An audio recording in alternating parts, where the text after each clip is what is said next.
Good morning, strange brews, weird dudes, and glass crew, to Between Two Torches, Splaned Out Edition. Today, we're gonna go over eyes. Hell yeah, eyes. This guy in particular, the amber purple lid unobtainium iris eye. I've probably made 1,000 of these over the past several years. A couple other color variations. We've got blue lids with the blue iris. And then switching over to a more hazy iris style, we have something like this, which I'll be doing in a different video. But yep, here's a little bit of variety from this eye collection. Today, this is the guy we're gonna go over. I'll give you a step-by-step tutorial on how these are made. Enjoy, stick around. What's up? So, what do we need by way of supplies to make an eye? We have our base clear. We have our white. If you want the bloodshot effect, then you would mix that with a red. We have our unobtainium for our iris. We have our additional clear for lens. We have our amber purple for lids. This is going to be my handle color. We have bail biters to pinch the handle. And we have diamond shears to separate the piece and get it in the kiln safely. Let's get cooking.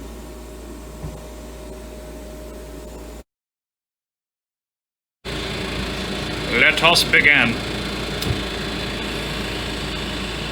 the eyeball demonstration.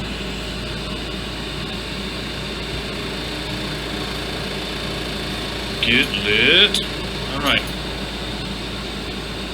It's gonna get that base warmed up a bit. Not a whole lot of effort quite yet. Keep in mind, when making these eyes, you are going to make the back of the pendant first and work your way forward toward the front lens that everyone sees. So how clean everything is back here in the back of the eye is not really relevant. So yeah, like I said, just get the base just a little bit warm. Now we're going to take our white and we are going to start up top and just kind of sort of randomly drag this around to get a nice, natural looking eye on the inside. And that's about all it takes. And get that warm.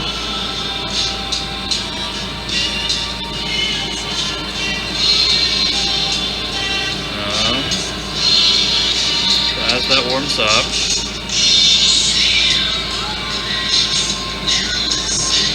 see it start to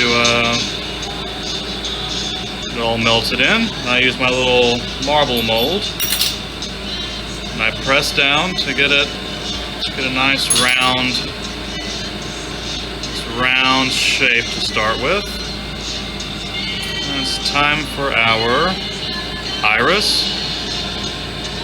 Get that unobtainium nice and warm. Come in and put a little bit on here, not a ton. So I found with unobtainium it's interesting. The color actually, it wants to boil, which typically would burn the color and really ruin the piece. But something about unobtainium, it can boil and then it doesn't really show up much in the piece. So yeah, let's get that iris nice and melted in. Come over, use the same marble mold. Get it pressed into the white. I realized earlier video I did not mention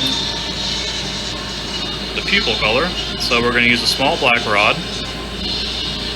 Come in, just a little dot right there in the center of that pupil.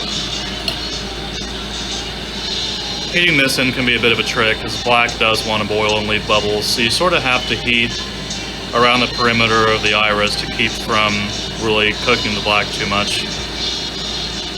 So once that most of the way melted in, I press again in the marble mold. Get it all evenly in there. And I take my lens clear. So what this does, you don't have to do this part, especially if it breaks. So the additional lens to the front of a piece, what that does for you is it gives you a nice three-dimensional effect with the iris. It's definitely optional. It's maybe a stage 2 if you're making an eye for the first time. So I would maybe skip the lens part altogether to begin with, because you'll still have a neat looking eye without having that additional 3D look to the front of it. Now that we have reset this piece, let's try that again. You want to make sure the pupil is melted all the way into the iris so you don't end up with an air trap when you add your lens. To get that lens rod hot, we'll come in here and get just a little bit of clear. We'll melt that in.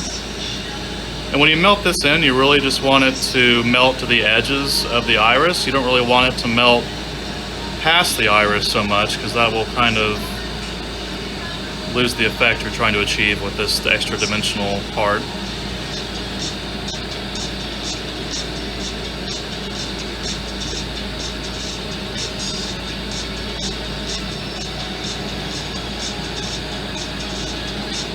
And that is good enough for me. You can see how it still sort of has a kind of forward, kind of like a real life eye, kind of has that forward nature to it. So anyway, we're going to move on to the lids. And with unobtainium, you need to use a pretty oxygen focused flame so that you get the purples if that's your goal. Starting place for lids is, it takes a lot of practice.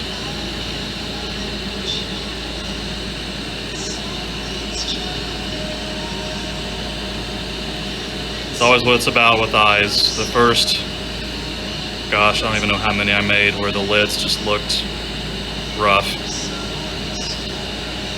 So this just takes some time, And really, and so you've also got a graphite marver option to come in here, or paddle, to come in and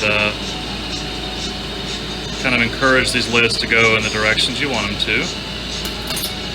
So the most important lid is that final one. I always do one last big pass lid, deliberately heavy and pronounced. Don't really melt it in too much.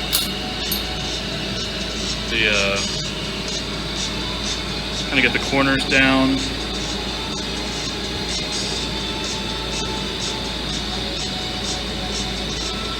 Then you just kind of get everything warm and you decide how you like the shape of the eye. And again, at this point, you can come in with this paddle and you can do any amount of shaping you see fit to get the end result that makes you the happiest. So, right now, I'm going to come in and heat up back behind the eye. You guys are getting the crash course. This is years of development in sequence of operations to come up with the most efficient way to make these things. So I've learned that heating up the back before the handle and coming in with the diamond shears and making a pinch back here so that it comes off nice and easy down the road when you're ready to finish the piece. So now you're ready for your handle.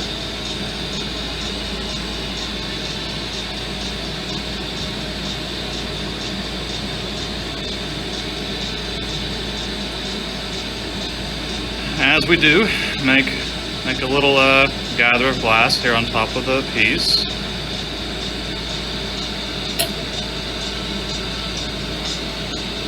Warm it up, warm it up, warm it up, boop, boop. Drop it in, seal it up, all nice. Come in with those bail biters. Give it a little pinchy, pinchy, twisty, twisty. Come in and heat it up again. A bit more shaping pull on that.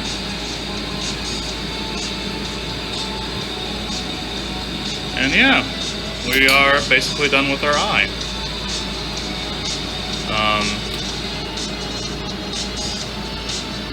So as we can see,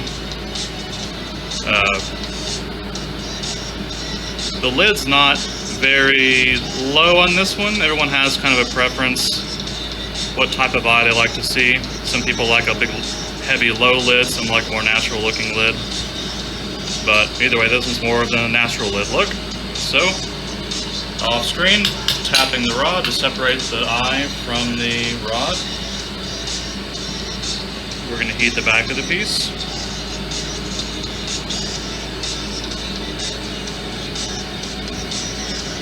Some people color the backs of these pieces. I used to, but kind of got away from it. I think it actually was kind of neat on the back to see the insides of the eye.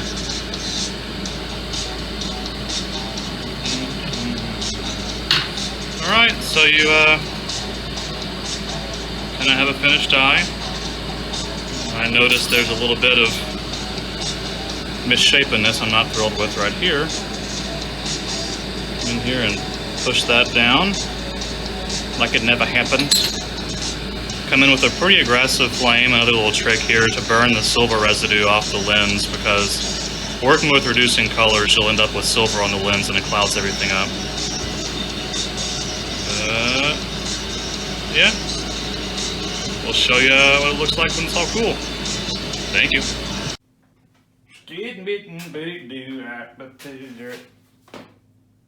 Welcome, morning. It's time for the reveal on the eyes I made in the last video. Exhibit number 1, the amber purple eye. This was the one that you guys saw me make. As you can see, there's some heavy bloodshot in there. Nice amber purple lids, kind of a neutral eyelid placement on this one. Medium-sized pupil. After that, I made a collection of 4 others while I was at it. Here is a blue one with a much lower, droopier lid placement, a little bit less bloodshot, a little larger pupil, just kind of showing what the different possibilities are. Here's a slime green lid, more neutral on the lid, a little larger pupil on that one. Made a translucent lid. That's always a neat, unique look there. This one changes color from yellow to pink, depending on whether it's fluorescent or LED spectrum. The last one was a reducing color iris with some, I put some clear dots on top, melted it in to give it kind of a almost scaly look to it. So yeah, it's a different style, but there we are, the little batch of eyes, and we'll catch you next time. Thanks for stopping in.